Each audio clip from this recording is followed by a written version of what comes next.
Good morning, આપ જોઈ રહ્યા છો સુપ્રભાત ગુજરાત. આપની સાથે હું છું ખ્યાતિ ને હવે વાત 2019ના મહાભારતની.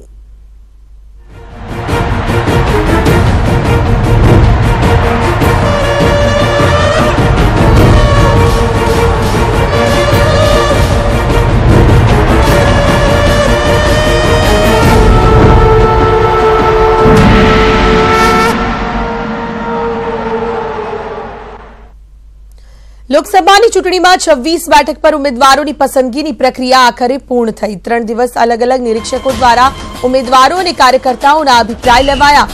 પ્રબળ દાવેદારોની પસંદગી માટે કાર્યકર્તાઓની મંશા પણ જાણવામાં આવી. કેટલાક સાંસદોની ટિકિટ વેતરાઈ જાય તેવા પણ સંકેત જોવા મળ્યા, તો કેટલાક નવા ચહેરાઓને પણ સ્થાન મળી શકે છે. 3 દિવસની સેન્સ પ્રક્રિયા બાદ આજે સીએમ રૂપાણીના નિવાસસ્થાને ભાજપ ચૂંટણી સમિતિની એક બેઠક મળનારી છે, જેમાં મધ્ય અને દક્ષિણ ગુજરાતની 11 બેઠકોના ઉમેદવારોના નામ પર ચર્ચા થશે. નિરીક્ષકોના અહેવાલને ધ્યાનમાં રાખી ઉમેદવારોની પસંદગી થશે. જે ઉમેદવારોના નામ પર સહમતિ નહીં સધાય ત્યાં 2 થી 3 ઉમેદવારોની પેનલ બનાવી કાર્યવાહી કરવામાં આવશે. તો બીજા દિવસમાં મહેસાણા, પાટણ, બનાસકાંઠા અને સાબરકાંઠાના બેઠકો પર સેન્સ લેવાઈ. સુરત, આણંદ, ખેડા બેઠક પર ઉમેદવારોની પસંદગી કરવામાં આવી. છોટાઉદેપુર, વલસાડ, નવસારી, બારડોલીમાં સેન્સ લેવાઈ. ત્રીજો દિવસ જ્યાં રાજકોટ, કચ્છ, પોરબંદર, અમદાવાદ પૂર્વ પશ્ચિમ બેઠક પર ઉમેદવારોની પસંદગી. જામનગર, અમરેલી, ભાવનગર, સુરેન્દ્રનગર તથા ગાંધીનગરમાં પણ સેન્સ લેવાની પ્રક્રિયા ચાલી. 3 દિવસ ચાલી ઉમેદવારોની પસંદગી પ્રક્રિયા. તેમાં 26 બેઠક માટે અભિપ્રાય લેવામાં આવ્યા. સીએમ રૂપાણીના નિવાસ સ્થાને હવે બેઠક મળશે. ત્યારબાદ પાર્લામેન્ટરી બોર્ડને પસંદગીના નામોનું લિસ્ટ સોંપવામાં આવશે.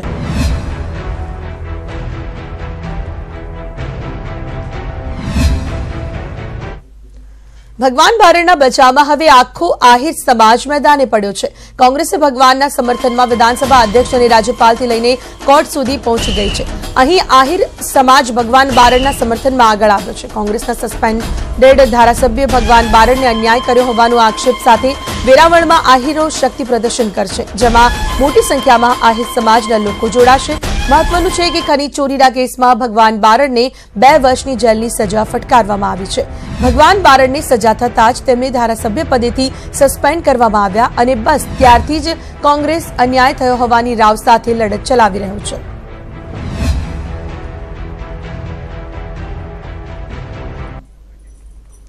રાજકારણ ગરમ છે અને ચર્ચા પણ એટલી જ ગરમ. વાત નવસારી જિલ્લાની કરવી હોય તો જ્યાં જલાલપુર ધારાસભ્ય અને વિધાનસભાના નાયબ મુખ્ય દંડક આરસી પટેલે હાઈકમાન્ડ સામે એક મોટી રજૂઆત કરી દીધી છે. રજૂઆત હતી કોળી સમાજના સાંસદ અંગેની. આરસી પટેલે કહ્યું કે આ વખતની લોકસભાની ચૂંટણીમાં નવસારીના સાંસદ કોળી જ હોવા જોઈએ. નવસારી લોકસભા બેઠક પર કોળીને જ ટિકિટ મળે એવી માંગણી તેમણે કુંવરજી બાવળિયા સામે કરી, તો કુંવરજી બાવળિયાએ તેમની વાતને હાઈકમાન્ડ સુધી પહોંચાડવાનું આશ્વાસન આપ્યું.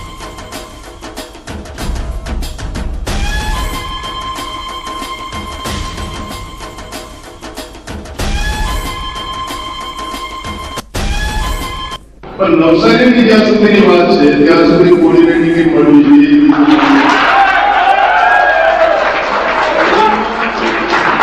તમે જલાલપુર કે ગરદેવી કે નવસારી જિલ્લામાંથી કોઈને નહીં આપો તો ચાલશે, પણ તમે 84 માંથી પણ કોઈ આપશો તો અમે સ્વીકારીએ. કોળી ગાળો મસ્કા મારવાની આદત આપણે નથી.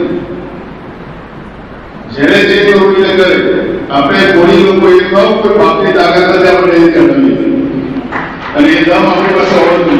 જે રીતે સમાજના લોકો વર્ષોથી એક મહત્વની પાર્ટી સાથે એટલે કે ભારતીય જનતા પક્ષ સાથે જોડાયેલો આ સમાજ મોટા ભાગનો રહ્યો છે, ત્યારે એમાંથી પણ આ દક્ષિણમાંથી એકાદું પ્રતિનિધિત્વ અમને મળે એવી સમાજના લોકોએ મારી પાસે જે વાત મૂકી છે એ વાત હું મારા હાઈકમાન્ડના ધ્યાન ઉપર પણ મૂકીશ અને સમાજની લાગણી પણ પ્રદેશ કક્ષાએ હાઈકમાન્ડ કક્ષાએ પહોંચે તે માટેની પૂરા પ્રયત્નો કરીશ. વલસાડ ડાંગ લોકસભાની બેઠક માટે ભાજપ તરફથી ઉમેદવારી નોંધાવવા ઈચ્છતા ટિકિટ વાંચકો અને નિરીક્ષકો દ્વારા સાંભળવામાં આવ્યા હતા. લોકસભાની વલસાડ ડાંગ બેઠક માટે કુલ 14 લોકોએ દાવેદારી નોંધાવી છે, જેમાં સૌથી મહત્વની વાત એ છે કે આ બેઠકની દાવેદારીમાં વર્તમાન સાંસદ ડોક્ટર કેસી પટેલ અને તેમના ભાઈ ડોક્ટર ડીસી પટેલે દાવેદારી નોંધાવી છે. જોકે આ બેઠક માટે વર્તમાન સાંસદ અને ડોક્ટર કેસી પટેલ અને વનમંત્રી રમણ પાટકરનું નામ સૌથી ટોપ પર છે.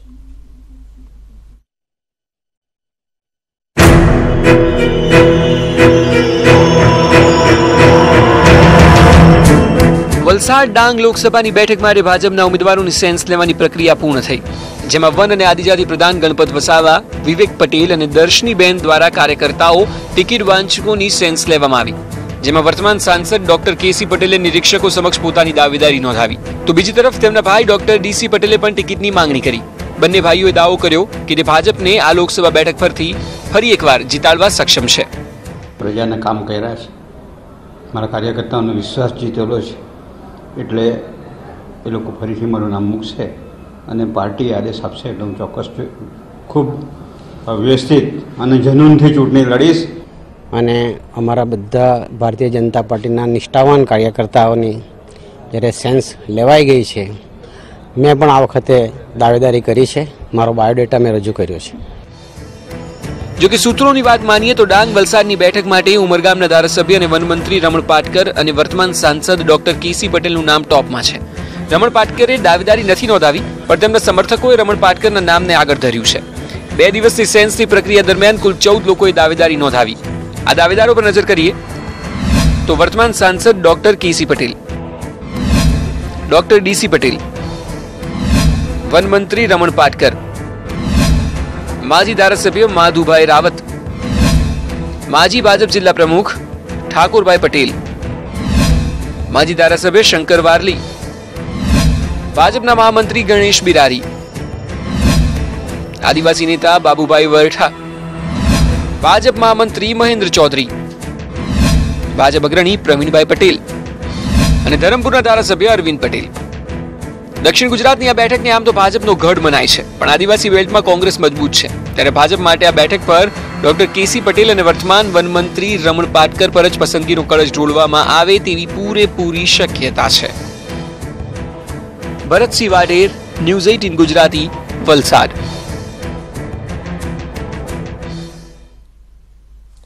ગુજરાતમાં આચારસંહિતા લાગુ થઈ ગઈ છે અને લાયસન્સ ધરાવતા હથિયાર ધારકોએ 7 દિવસમાં પોતાના હથિયારો પોલીસ સ્ટેશનમાં જમા કરાવવાના આદેશ આપી દેવાયા છે. ત્યારે જે કોઈ પણ જાહેરનામાનો ભંગ કરશે તો તેવા લોકો વિરુદ્ધ કાયદેસરના પગલાં ભરવામાં આવશે.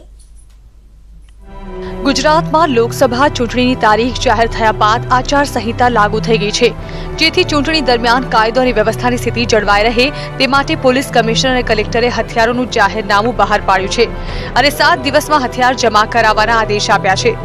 ગુજરાતમાં 56,000 હથિયાર ધારકો પૈકી 10,000 હથિયાર ધારકોએ અત્યાર સુધીમાં હથિયાર જમા કરાવ્યા છે, જેમાં અમદાવાદમાં જ માત્ર 7,000 કરતાં વધુ લાયસન્સ ધારકો છે.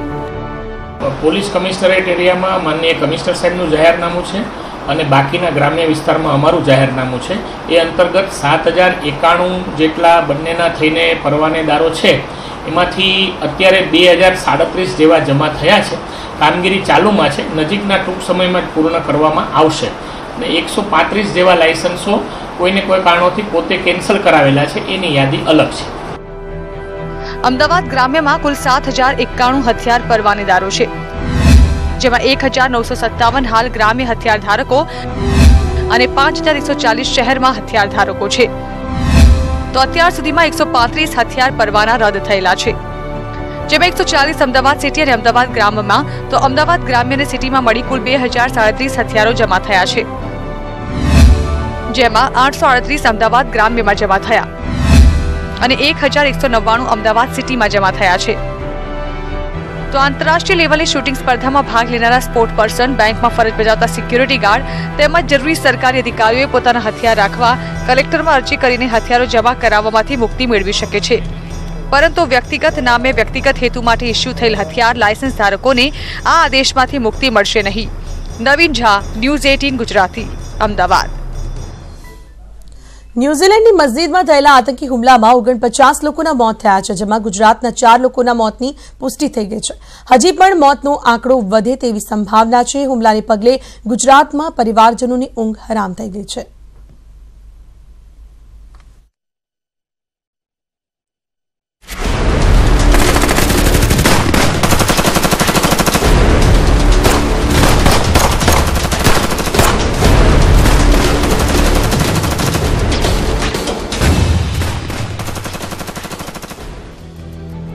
ન્યૂઝીલેન્ડમાં થયેલા આતંકી હુમલા બાદ ગુજરાતના અમદાવાદ, વડોદરા, ભરૂચ અને નવસારીના પરિવારોની ઊંઘ ઉડી ગઈ છે.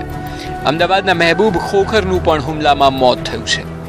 વડોદરાની વાત કરીએ તો વડોદરાના પિતા પુત્રનું આ હુમલામાં મોત થયાના સમાચાર સામે આવ્યા, જેને પગલે પરિવાર ન્યુઝીલેન્ડ જવા માટે રવાના થયો છે. જો કે આ પહેલા અલનૂરના પરિવારે વડોદરાના સાંસદ રંજન ભટ્ટ સાથે મુલાકાત કરી હતી. બેનને ત્યાં આવ્યા છે, અમને ઘણો સંતોષકારક રિસ્પોન્સ મળ્યો છે અને શ્રી કૌશિકભાઈ જે એમના સેક્રેટરી છે તેમણે અમને ઘણી માર્ગદર્શન સાથે અમને આશ્વાસન આપ્યું છે અને અમારી રજૂઆત તેઓ ભારત સરકાર સાથે બી પહોંચાડવાની બાંહેધરી આપી છે. ભરૂચના લવારા ગામના હાફિઝ મુસાવલી પટેલ 15 દિવસ પહેલા જ ન્યુઝીલેન્ડ સ્થાયી થયા હતા.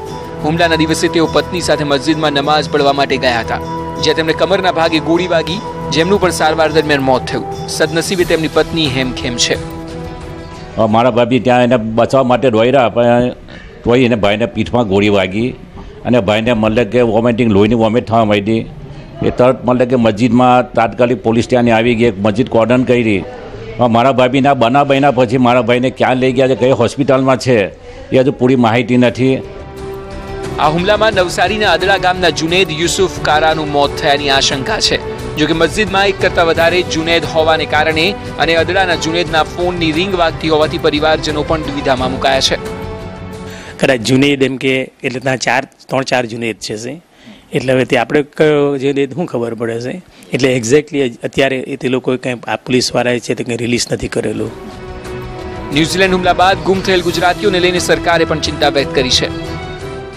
न्यूजीलैंड में भी हमारे हाई कमिश्नर के साथ सीधी बात यहाँ गांधीनगर से की है और आवश्यकता पड़ी तो इमीडिएट किसी को न्यूजीलैंड जाना है तो उनको वीज़ा की व्यवस्था भी कराएंगे और वहाँ की जो स्थिति है यहाँ परिवार वालों को बताएंगे. Bureau report, news 18 Gujarati.